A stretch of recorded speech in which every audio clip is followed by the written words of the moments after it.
नमस्कार दोस्तों, OCN network में आपका स्वागत है। आज बात करेंगे बिहार पर।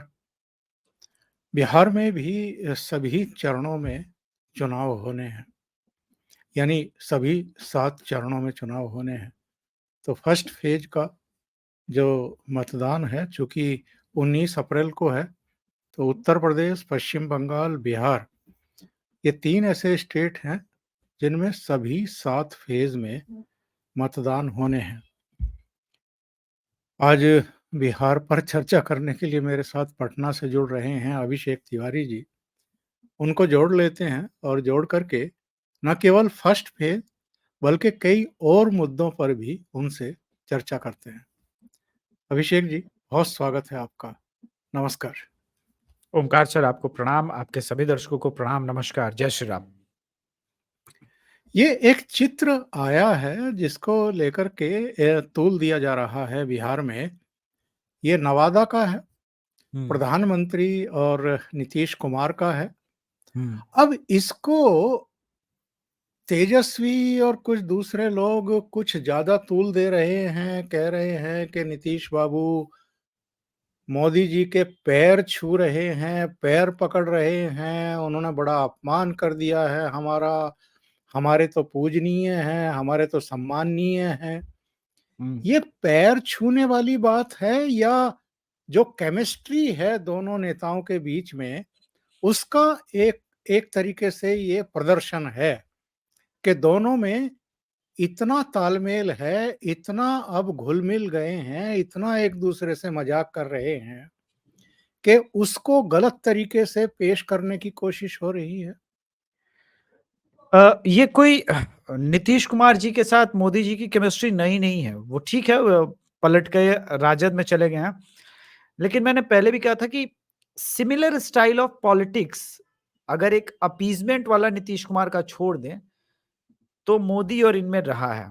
मोदी जी भी पिछड़े वर्ग पर बहुत ज़्यादा फ़ोकस रहते हैं। उनकी आर्थिक रूप से उनको सशक्त बनाने के लिए भी काफ़ी मतलब बहुत ज़्यादा प्रयास करते हैं। अब बात ये है सर इसमें कि हँसी-ठिठोली हो रही है, हाथ पर हाथ रखा, अब हाथ पाँव पर है, उसको आप राजनीतिक रूप से जो रंग देना चाहें दीजिए। लेकिन एक शेयर केमिस्ट्री है और ये केमिस्ट्री होना आवश्यक है। आप लोकसभा के चुनाव में जा रहे हैं और जब तक जनता को वो केमिस्ट्री नहीं दिखेगी, वोट भी ट्रांजैक्शनल नहीं होगा। वोट भी तो एक दूसरे की तरफ शिफ्ट होना है और जब वो ये हालत है, जब वो महागठबंधन से टूट करके वापस यहाँ पर आया है, तो वो होना इम्पोर्टेंट है। वो बॉडी लैंग्वेज प्रेज़ेंट करता है इन सब चीज़ों को। तो इस पर तो ख़ैर तेजस्वी यादव को कुछ न कुछ बोलना था, पर मेरा मानना है कि ये सब ऐसी कोई बात ही नहीं है और इनफैक्ट मोदी जी किसी को पाँव नहीं छूने देते हैं। ये बोलने से पहले लोगों को समझना चाहिए। ऐसी कई घटनाएँ हुई हैं जहाँ पे लोगों ने उनका पाँव छूने का प्रयास किया, उन्होंने रोक दिया है। तो शेयर पॉलिटिक्स है और कुछ नहीं है। नहीं, मुझे पहली जो इनकी मतलब फिर से जो मेल-मिलाप हुआ, सरकार बनी और जब पहली इनकी जनसभा हुई, तो वहाँ हुँ, का मुझे एक सीन याद आ रहा है कि अन्य नेताओं के साथ एक बड़ी माला लेकर के नीतीश कुमार भी प्रधानमंत्री नरेंद्र मोदी का सम्मान कर रहे थे, उनका अभिनंदन कर रहे थे और नरेंद्र मोदी ने उनको माला के बीच में हाथ पकड़ कर के जबरन खींच लिया कि आप इधर आइए। हुँ, तो हुँ। प्रधानमंत्री नीतीश बाबू का एक सम्मान करते हैं, ये तो उसी जेस्चर से साबित हो जाता है। अब बिल्कुल। इसको एक अलग तरीके से रंग देने की कोशिश करना, ऐसी भी क्या मजबूरी है तेजस्वी यादव की या लालू कुनबे की? मजबूरी है सर। देखिए अगर आप ध्यान देंगे तो 2 सीटें नवादा में सर श्रवण कुशवाहा खड़े हैं और अभय कुशवाहा औरंगाबाद से खड़े हैं। लॉकुश समीकरण को दूर करने का लगातार प्रयास आरजेडी कर रही है, नीतीश कुमार से दूर खींचने का। लेकिन ये होगा क्या? इंपॉर्टेंट इसमें है। तो अब अगर आपको दूर करना है कोई वोट शेयर वहां से, तो आप यही बोलेंगे ना कि आपके कास्ट को अपमानित किया जा रहा है, आपको अपमानित किया जा रहा है। ये सेट प्रैक्टिस है चुनावी पद्धति में। तो उसी को लेकर के तेजस्वी यादव अपनी मैच्योरिटी दिखाने का प्रयास कर रहे हैं कि हम कुछ ज़्यादा राजनीतिक रूप से होशियार हो गए हैं। लेकिन नीतीश कुमार खेले-खिलाए हुए खिलाड़ी हैं इस राजनीति के। उनके उत्तर का प्रतीक्षा कीजिए, अगली रैली जब जॉइंट होगी तो उसका भी उत्तर मिल जाएगा। लेकिन लेकिन इधर मैं देख रहा था अभिषेक जी, उन्होंने मीसा भारती के भी और रोहिणी के भी चुनाव लड़ने को लेकर के भी टिप्पणी की है नीतीश बाबू ने। हुँ। और इसका भी कहीं कुछ रिएक्शन है क्या लालू कुनबे की तरफ से? देखिए, अब परिवारवाद को लेकर के नीतीश कुमार शुरू से हावी रहे हैं। ये कोई नई बात नहीं है। परिवारवाद पर अटैक करने में नीतीश कुमार माहिर रहे हैं और वो तो कहते भी हैं कि आरजेडी एक प्राइवेट लिमिटेड कंपनी की तरह फंक्शन करती है। तो अब मुसीबत ये है आरजेडी की कि इसको डिफेंड कैसे करें? तो एक सेल्फ गोल जब लालू प्रसाद यादव ने किया था तो मोदी का परिवार बन गया। अब दूसरा सेल्फ गोल इन्होंने नीतीश कुमार के ऊपर किया है और नीतीश कुमार चाहते भी यही है कि उनके ऊपर पर्सनल अटैक हो ताकि उनका लौकुश समीकरण अगर बिखरने का प्रयास भी किया जाए तो वापस उनके नाम पर यूनाइट हो जाए। तो देखते हैं इसका कितना इंपैक्ट होता है, ये तो हम अगले 7-8 दिनों में जरूर पता कर पाएंगे। क्योंकि मैं ग्राउंड पर हूं और ग्राउंड को कवर कर रहा हूं अभी भी। मैं दौड़ा मैं इतनी तेज गाड़ी चलाता नहीं हूं, लेकिन इस शो को टाइम पर करने के लिए मैं थोड़ा तेज आया हूं। नहीं, नहीं, बहुत धन्यवाद आपका, क्योंकि दोपहर में ही बात हो गई थी और आपने जी, जानकारी दी थी कि आप सारण में हैं, और वहां से रोनी जहाँ लड़ रहे बहुत हैं। बहुत ही दिलचस्प मुकाबला हो रहा है। तो हम्म, थोड़ा-सा तो सारण लोकसभा क्षेत्र के बारे में बताइए, समीकरण के बारे में बताइए और किस तरह का दिलचस्प मुकाबला है, चूँकि सिटिंग एमपी हैं वहाँ से बीजेपी के और एक चर्चित चेहरे हैं, विवादों में भी रहे हैं और जैसा आपने मुझे बताया था कि थोड़ा एंटी इनकम्बेंसी फैक्टर भी है। तो हम्म, ऐसे में कौन से समीकरण हैं या कौन से कारक हैं, जो उनकी नैया को पार लगा सकते हैं? क्योंकि रोहिणी को अगर सारण से उतारा है लालू यादव ने, तो सारण भी एक तरीके से लालू का गढ़ माना जाता रहा है। तो बहुत सोच समझ कर के अपनी एक और बेटी को यानी परिवार के 8वें सदस्य को उन्होंने राजनीति में वहाँ से उतारने का एक फैसला किया है, जहाँ से भारतीय जनता पार्टी के एक चर्चित चेहरे चुनाव लड़ रहे हैं और 2019 में जीते भी थे। देखिए एफर्ट दोनों तरफ से हो रहे हैं। रोहिणी यादव उतरती हैं सारण में, कहती है मैं मैके आ गई है, ऐसा लग रहा है वापस। मैं यहाँ की बेटी हूँ। राबड़ी देवी को 2 बार हरा चुके हैं। राजीव प्रताप रूडी के साथ क्या है कि ये वोटिंग के 2 दिन पहले तक चुनाव हार रहे होते हैं। लेकिन फिर राजपूत समाज कहता है ऐसे कैसे हम हारने देंगे, हमारी नाक की बात हो गई है। तो फिर वो समाज फिर वापस राजीव प्रताप रूडी जी के पास चला जाता है। इस बार मोदी फैक्टर, राम मंदिर फैक्टर अलग है। लेकिन पिछली बार भी 1.5 लाख का ही मार्जिन था, कोई बहुत अधिक मार्जिन नहीं था। मतलब ये पाटने वाला मार्जिन है, ऐसा नहीं है। अब प्रॉब्लम क्या होता है सारण में हर बार कि जैसे ही यादव बेल्ट पूरा एक साथ यूनाइट होता है, उसका रिवर्स पोलराइजेशन राजपूतों में दिखता है। 5 साल नहीं रहता, क्योंकि प्रॉब्लम ये है कि राजीव प्रताप रूडी भी 5 साल दिखे नहीं है। इनफैक्ट यूं कहा जाए कि 10 साल सारण में कम दिखे हैं। और कोविड के समय जो इनके प्रति नेगेटिविटी फैली वो बहुत बड़ी थी। इसी वजह से इस बार संभावना भी व्यक्त कर रहे थे लोग कि कोई और चेहरे को मौका मिल सकता है। लेकिन चूंकि रोहिणी आई और राजीव प्रताप रूडी इसमें माहिर है कि अपने लोगों को साथ में जोड़ लिया जाए। तो अगर लॉकुश समीकरण ने इस बार भी साथ दे दिया जैसे 2019 में, तो आखिरी मोमेंट में निकल जाएंगे। वरना यहाँ पर थोड़ा मामला पेचीदा है, वो देखना पड़ेगा। जैसे-जैसे अब टाइम निकलेगा, तो हम लोग बात करेंगे सारण पे। लेकिन अभी जो दिख रहा है, वो बिल्कुल नेक टू नेक लड़ाई चल रही है। बहुत सही बात आप कह रहे हैं और वंशवादी चेहरे तो बहुत सारे इस समय बिहार में अलग-अलग जगहों पर चुनाव लड़ रहे हैं। रोहिणी आचार्य ही नहीं है बल्कि अरुण भारती हैं, शांभवी चौधरी हैं जो अशोक चौधरी की बेटी है, उधर विवेक ठाकुर हैं और मीरा कुमार के बेटे भी हैं हाजीपुर से चिराग चिराग पासवान। पासवान हैं ही, तो बहुत सारे वंशवादी चेहरे इस समय चुनाव मैदान में हैं। अलग-अलग सीटों के बारे में अगर थोड़ा-सा बता सकें कि कहीं रोचक फाइट भी हो रही है या जो एक कहना चाहिए कि जैसे संभव है जो है वो चिराग पासवान की पार्टी से चुनाव लड़ रही है। ये बड़ा दिलचस्प है कि नीतीश बाबू के साथ अशोक चौधरी और उनकी बेटी जो है वो चिराग पासवान के साथ, ये कैसे हुआ है? अ, पहले हम थोड़ा शांभवी के बारे में बात कर लें, इंपॉर्टेंट है लोग जाने शांभवी कौन है। शांभवी ने सर डीयू यूनिवर्सिटी से जिस सब्जेक्ट पे डॉक्टरेट की है वो है महिला राजनीति का भविष्य इंडियन पॉलिटिक्स में, और महिला सशक्तिकरण राजनीति के टर्म में, पॉलिटिक्स के टर्म में, और काफी पढ़ी लिखी हैं। उनका एक तो आपने बताया कि मायके का पक्ष, लेकिन ससुराल पक्ष भी कम मजबूत नहीं है। कुणाल किशोर जी का फैमिली बैकग्राउंड है ससुराल पक्ष में। हम्म, तो वो भी काफी मजबूत पक्ष है। ये कहा जा सकता है कि एक ऐसी महिला हैं जो मायके और ससुराल दोनों तरफ से राजनीतिक रूप से काफी सशक्त रही है।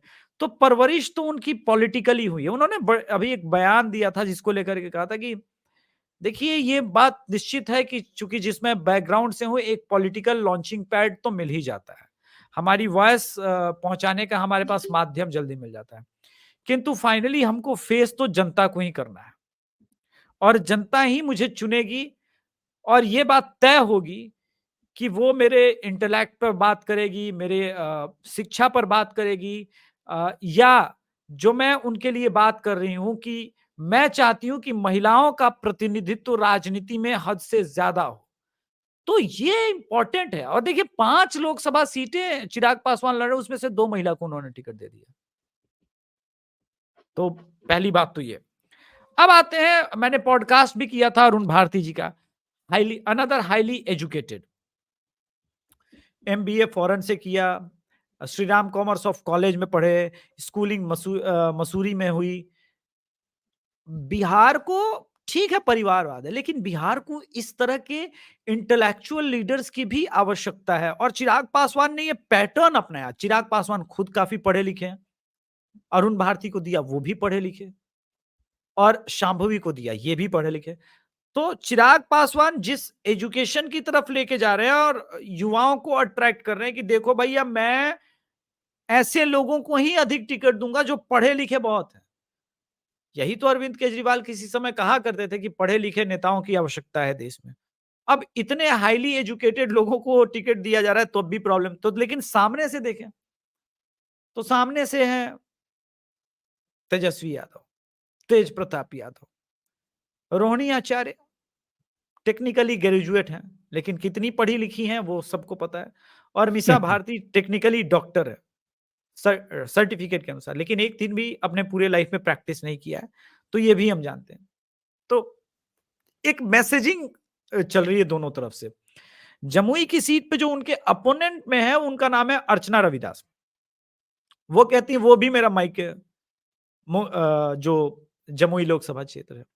अब जरा हम जमुई लोकसभा क्षेत्र के डेमोग्राफी को देखें सर, तो सवर्ण वोट, लौकुश समीकरण वोट, पासवान वोट, बाकी दलित वोट, मांझी और ये सब मिलाकर के मोर देन 46% हो जाता है सर। अपने आप में जबरदस्त विनिंग कॉम्बिनेशन। और देखिए आलम यह है कि फर्स्ट फेज की वोटिंग अभी 10 दिन में होनी है, और महागठबंधन की तरफ से एक भी ज्वाइंट रैलियां नहीं हुई है, जबकि एनडीए लगातार रैलियां कर रहा है। नवादा में हो गई, जमुई में हो गई, औरंगाबाद में हो गई, या औरंगाबाद में होने वाली है। तो बहुत कैलकुलेटिव ढंग से ये लोग चल रहे हैं। और नीतीश कुमार जहां जाते हैं एक चीज नया मैं देख रहा हूं, ये पहले नीतीश कुमार नहीं कहते थे, इस बार वो कह रहे हैं दोनों जगह पे। इतना काम हुआ है, आप देखिए इस बार आ रहे हैं मोदी जी तीसरी बार। कितना बिहार को लाभ होगा? आप सब हाथ उठा के बोलिए।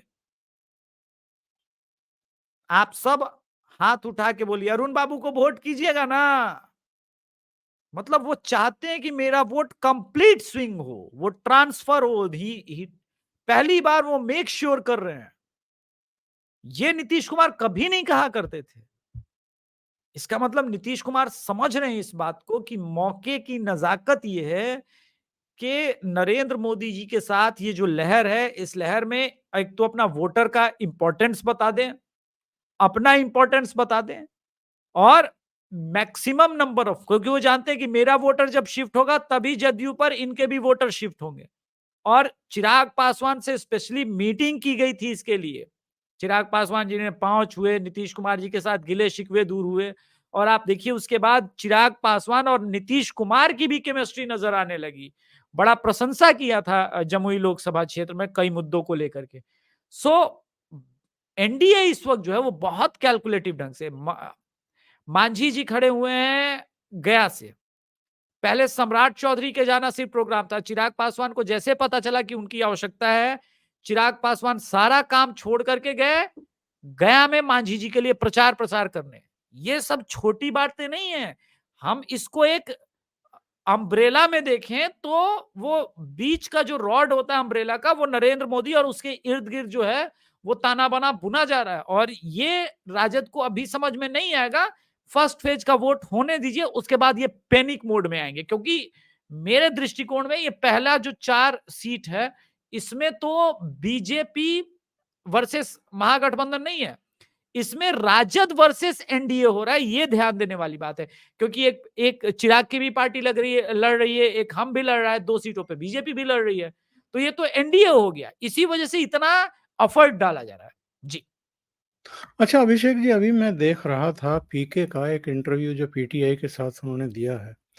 उन्होंने कहा है कि भारतीय जनता पार्टी पश्चिम बंगाल में एक नंबर की पार्टी बनने जा रही है, यानी जी, ममता बनर्जी की पार्टी से ज़्यादा सीटें लेकर के जाएगी। बिल्कुल। उनका कहना था कि उड़ीसा में नंबर 1 बनने जा रही है, बिहार में no doubt Bharatiya Janata party number 1 रहने वाली है, भले ही 17 सीटों पर लड़ रही है। हम्म, तमिलनाडु के बारे में उन्होंने कहा है कि वहाँ पे डबल डिजिट में उसका वोट शेयर आने वाला है, सीटें कितनी आएँगी मैं कह नहीं सकता हूँ। इसी तरीके से तेलंगाना के बारे में उन्होंने कहा कि तेलंगाना में नंबर 1 भी रह सकती है भारतीय जनता पार्टी, नंबर 2 भी रह सकती है। हम्म।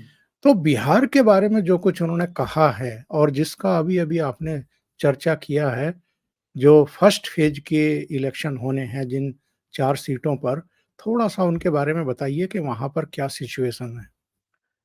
हाँ, तो पहले तो मैंने जमुई का सर बताया ही। पहली बात तो मैं ये कहूँ कि जो प्रशांत किशोर ने कहा है, प्रशांत किशोर जी ने, उससे मैं 100% एग्री करता हूँ।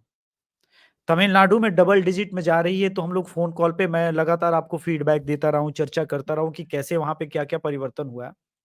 लेकिन बंगाल को लेकर के हम लोग ये बात 6 महीने से कह रहे हैं, जब कोई नहीं बोल रहा था, यस। कि शुवेंदु अधिकारी ने एकदम से रियूनाइट किया है बीजेपी को, और वो समझ में आ रहा है। तो अभय कुशवाहा लड़ रहे हैं औरंगाबाद से। यहाँ पर अगर आप देखेंगे तो पिछले 7-8 दिनों से अगर आप सोशल मीडिया पर भी ध्यान देंगे, तो अचानक से एक नया शिगूफा छोड़ा जा रहा है। राजपूत बीजेपी से नाराज़ हैं। अरे भाई, यहाँ पे कुशवाहा लड़ रहे हैं, अभय कुशवाहा, और वहाँ से सुशील सिंह लड़ रहे हैं, जिनका टिकट के लिए राजनाथ सिंह ने एड़ी-चोटी का जोर लगा दिया कि उनको टिकट वापस मिलना ही चाहिए, और वो मिला भी। पहली बात, ये समीकरण वैसा है ही नहीं। वहाँ पर 64,000 65,000 राजपूत औरंगाबाद में नाराज़ हो भी बहुत ज़्यादा गए, तो ऐसा होगा नहीं, और राजपूत कंप्लीट नाराज़ होता नहीं है। कुछ ट्विटर हैंडल और कुछ लोग, उसके पीछे ये भी देखना होगा कि जो इस प्रकार के ट्विटर हैंडल चला रहे हैं, वो राजपूत समुदाय से या क्षत्रिय वर्ग से हैं या नहीं, है वो भी अभी तो डाउट की बात है। तो खैर, वहां से ये समीकरण चल रहा है। नवादा में चल रहा है कि भूमिहार नाराज हैं क्योंकि चंदन सिंह को टिकट नहीं मिला। इसी प्रकार से हर जगह पे राजद और उनका कैडर शिगुफा छोड़ रहा है कि यहां पर ये कास्ट नाराज है। लेकिन मेरा ये मानना है सर कि नवादा से सरवन कुशवाहा हो, जमुई से अर्चना रविदास हो, कुमार सर्वजीत हो गया से, या अभय कुशवाहा, ये सब हारेंगे। अगर गया के बारे में बताते हैं सर, दलितों का परसेंटेज एससी-एसटी का 21% है। पिछली बार बीजेपी एनडीए की जो जीत हुई थी वो 2.5 लाख का मार्जिन। जी, हो जी। ऐसा क्या परिवर्तन हो गया 2019 और 2024 में कि 2.5 लाख का ये मार्जिन पाट देंगे? 2.5 लाख का मार्जिन काटने के लिए आपको अपने खेमे में उस 2.5 लाख वोट को ट्रांसफर कराना होगा। वो आप कैसे करेंगे? कोई ऐसा ऐसा तो अचानक से एक्स फैक्टर आपके पास नहीं है। लेकिन इधर जो है वो एक्स फैक्टर है। कुशवाहा, मांझी, चिराग पासवान, नरेंद्र मोदी, राम मंदिर, नीतीश कुमार, वो सारा फैक्टर इधर है। तो मैं नहीं मानता कि इन सब सीटों पे कोई लड़ाई है।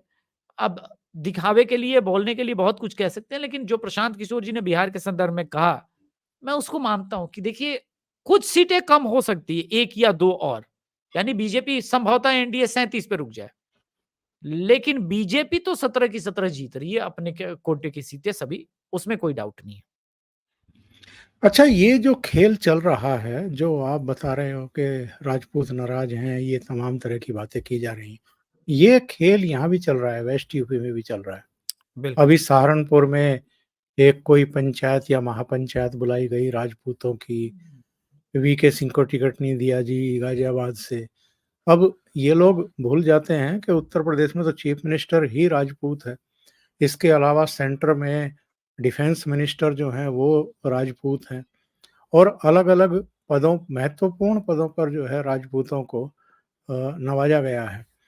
बहरहाल वो मुझे लगता है कि भारतीय जनता पार्टी का नेतृत्व इससे अवगत भी है और किस तरह की साजिशें अलग-अलग क्षेत्रों में कब-कब, किन-किन जातियों को लेकर के की जा सकती है और लोगों को भड़काया जा सकता है, हिंदुओं को तोड़ने का प्रयास किया जा सकता है, इससे वो बखूबी अवगत हैं। तो प्रधानमंत्री ने जिस तरीके से कांग्रेस पार्टी को पिछले कुछ दिनों में निशाने पर लिया है कि ये तो मुस्लिम लीग के पद चिन्हों पर जा रहे हैं, इनका तो ये संकल्प पत्र या न्याय पत्र है, ये भी पूरी तरीके से जो मुस्लिम लीग का एक तौर तरीका हुआ करता था आज़ादी से पहले, वैसा ही है। ये एक बहुत सोच समझ कर के अटैक किया जा रहा है कांग्रेस और उसके सहयोगियों पर और इसका असर बिहार और दूसरे राज्यों में भी हमें दिखाई देगा ध्रुवीकरण के तौर पर। अ, मोदी जी के ऊपर आऊँगा, पहले ये कास्ट वाला बोलूँ सर। मैं चाहता था कि इस पे कुछ बोलूँ। बीजेपी राजपूत विरोधी पार्टी है, तभी तो योगी जी सीएम हैं, रक्षा मंत्री राजनाथ सिंह जी हैं। बीजेपी यादव विरोधी पार्टी है, तभी तो मध्य प्रदेश में मोहनलाल यादव सीएम हैं। बीजेपी जाट विरोधी पार्टी है, तभी तो उपराष्ट्रपति जाट समुदाय से आते हैं। बीजेपी ब्राह्मण विरोधी पार्टी है, तभी तो हुँ, हुँ। राजस्थान में बिना मांगे ब्राह्मण का सीएम दे दिया। नहीं, आप क्या चाहते हैं कि प्रधानमंत्री अलग-अलग जातियों के घर में जाकर के बर्तन मांजे, झाड़ू कटका करे? ये बीजेपी का काम है क्या? नाराज है, नाराज है। सर ये कुछ नहीं है, मैं बता रहा हूं, कल ही मैंने एक्सपोज किया था Rajput of Rajput of India. जो लोग चला रहे हैं वो 5 मुसलमान हैं। अच्छा, आप राजपूत भी बने हुए हैं और मुसलमान भी बने हुए हैं। इससे ज्यादा राजपूतों की क्या नाक आप कटाएंगे? देखिए, समस्या ये नहीं है। ये जब जब चुनाव आता है, ये कुछ बिके हुए संगठन के छोटे-छोटे नहीं कहते हम लोग, तुच्चे लोग होते हैं जो अपना 40-50 लोगों का एक संगठन बना लेते हैं। वो और कहते हैं कि भाई हम फलाना कर देंगे, ढिमकाना कर देंगे। पूरे मध्य प्रदेश विधानसभा चुनाव में करणी सेना का एटीट्यूड देख लीजिए और मध्य प्रदेश विधानसभा का चुनाव का रिजल्ट उठा के देख लीजिए। 2022 में क्या सी गुफा छोड़ा था? मैं डिफेंड करते करते स्वयं परेशान हो गया था इस चीज को लेकर के। ब्राह्मण योगी जी से नाराज है। क्यों? क्योंकि एक गुंडे का इनकाउंटर हो गया। अरे मेरे भाई, आप ये बताइए कि विकास दुबे क्या स्वतंत्रता सेनानी था? जिन पुलिस वालों को मारा वो कौन था? वो लोग कौन थे? गजब बात करते हैं। और आप चाहते हैं कि अभिषेक तिवारी जैसे लोग जो राष्ट्रवादी हैं वो विकास दुबे के साथ खड़ा हो जाए? कभी नहीं हो सकता। और इस देश का कोई भी राष्ट्रवादी, चाहे वो क्षत्रिय हो, जाट हो, गुजर हो, जाटव हो, वो समझता है कि राष्ट्र इस वक्त किस निर्णायक भूमिका पर राष्ट्र खड़ा है, किस निर्णायक मोड़ पे खड़ा है। हम जयपुर डायलॉग समिट में भी थे, तो वही पूरा क्वेश्चन ही था कि क्रॉस रोड पे खड़े हैं। सो ये एक चीजें हैं जिसको हमको समझना चाहिए। अब आपका जो दूसरा प्रश्न था कि क्या मुस्लिम लीग को लेकर के सोचा समझा अटैक है? नहीं सर, सोचा समझा अटैक नहीं है। ये आप मैनिफेस्टो ही देखिए, उसके बाद मोदी जी ने कहा कि नहीं, अब तो बोलना ही पड़ेगा। मतलब इस देश के हिंदू बंधुआ मजदूर हैं, वोट लीजिएगा हिंदू से और मुस्लिम स्कॉलरशिप में फॉरेन पढ़ने जाएंगे मुसलमान लोग, तो हिंदू बंधुआ मजदूर ही हुआ ना 80%। मैं क्यों चाहती मैं गिनूं हिंदू को? मैं तो हिंदू गिनूंगा 80%। आप टेम्पल से टैक्स लेंगे, कभी आपने यही काम चर्च और मस्जिद के लिए तो नहीं बोला कि हम उससे भी टैक्स लेंगे। आप देखिए किस प्रकार की तुष्टीकरण की खुलेआम नीतियां चल रही हैं। वो हनुमान चालीसा बजाते हुए उस रोहित को कुछ लोगों ने, मुसलमानों ने जिस प्रकार का बर्ताव किया, उसके बाद उल्टा रिवर्स उसी के ऊपर एफआईआर हुआ है कर्नाटका में। तो वो तो दिख रहा है ना कि आप ने जो एक 2013 में इनकी प्लानिंग थी कि एंटी रॉयड जो कानून बनते बनते रह गया, उसके बाद तो हिंदुओं का इस देश में कहानी खत्म हो जाती हिंदुओं की। तो ये सारी चीजें कांग्रेस जो कर रही है वो मुस्लिम लीग ही तो कर रही है ना। और मुस्लिम लीग के साथ तो अलायंस में है, वायनाड के साथ तो ज्वाइंट रैली निकली है। तो कौन सी गलत बात बोल दी प्रधानमंत्री ने? प्रधानमंत्री, अभी तो हमलावर शुरू ही नहीं हुए, अभी तो कुछ हमला नहीं किया है। पहले फेज का वोटिंग हो जाने दीजिए। पैनिक मोड में जैसे ही विपक्ष आएगा, मोदी जी को मारने काटने की बात करेंगे। इमरान मसूद को तो वैसे भी टिकट दे चुके हैं, इमरान मसूद को। तो ये सारी चीजें हैं। अब रही बात कि क्या होगा, तो सर उस दिन तो हम लोग विश्लेषण करेंगे ही जब वोटिंग हो जाए। तो एक बार वोटिंग हो जाए, फिर उसके बाद देखते हैं कहां कहां कैसे कैसे पहुंचता है। ये राजपूत राजनीति इसलिए भी मुझे लगता है कि अभी से पेशबंदी की जा रही है क्योंकि भारतीय जनता पार्टी ने इस बार मन बना लिया है ब्रजभूषण शरण सिंह का पत्ता काटने का।